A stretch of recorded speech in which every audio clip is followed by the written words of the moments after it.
সম্মিলিত ইসলামী ব্যাংকের গ্রাহকদের অভিযোগ গ্রহণের হটলাইন চালু করতে যাচ্ছে বাংলাদেশ ব্যাংক। ফোন ও ইমেইলের মাধ্যমে গ্রাহকরা সরাসরি তাদের অভিযোগ জানাতে পারবেন বলে জানিয়েছেন বাংলাদেশ ব্যাংকের governor doctor Ahsan H Mansur. 29 জানুয়ারি মতিঝিলে বাংলাদেশ ব্যাংকের প্রধান কার্যালয়ে এক সভাকক্ষে আয়োজিত সংবাদ সম্মেলনে এসব তথ্য জানান তিনি।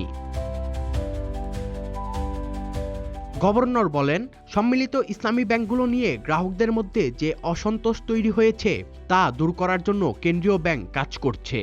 আমরা একটা হটলাইন চালু করতে যাচ্ছি, আমরা একটা কমপ্লেন্ট হটলাইন চালু করতে যাচ্ছি। এটা আগামী সপ্তাহের প্রথম দিকে চালু করে ফেলেন।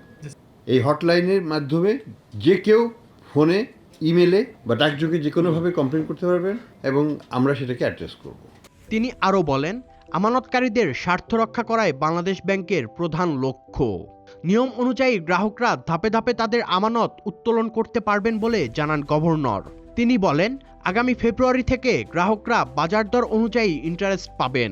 সকল আমানতকারীর মূল আমানত পুরোপুরিভাবে সুরক্ষিত থাকবে, তবে এটা পর্যায়ক্রমে পরিশোধ করা হবে। এটা আমরা আগেও বলেছি, এখনও বলছি। এটা নিয়ন্ত্রিতভাবে ডিপোজিট উইথড্রল প্ল্যান আমরা ঘোষণা করেছি এবং যাদের টাকা এখানে 2 লক্ষ টাকা পর্যন্ত আছে তারা 2 লাখ টাকা নিতে পেরেছে, বা 2 লাখের বেশি থাকলেও 2 লাখ নিতে পেরেছে, আর যদি কম থাকে 50,000 থাকে 50,000 নিতে পেরেছে। মানে যারা বিভিন্ন স্কিমে আছেন, লং ফিক্সড টার্ম ডিপোজিটই হোক বা মান্থলি স্কিমেই হোক, তারা সবাই টাকা তুলতে পারছেন। সরকারিভাবে পুরোপুরি বাজার রেটে পূর্বের আমানতের উপর ইন্টারেস্ট রেট দেওয়া হচ্ছে এবং সেই ইন্টারেস্ট রেটটা 9.5% পর্যন্ত সর্বোচ্চ দেওয়া হচ্ছে।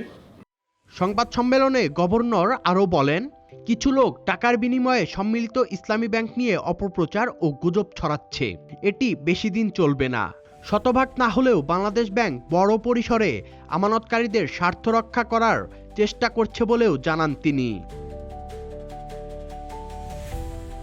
Sadman Shaon, the financial express.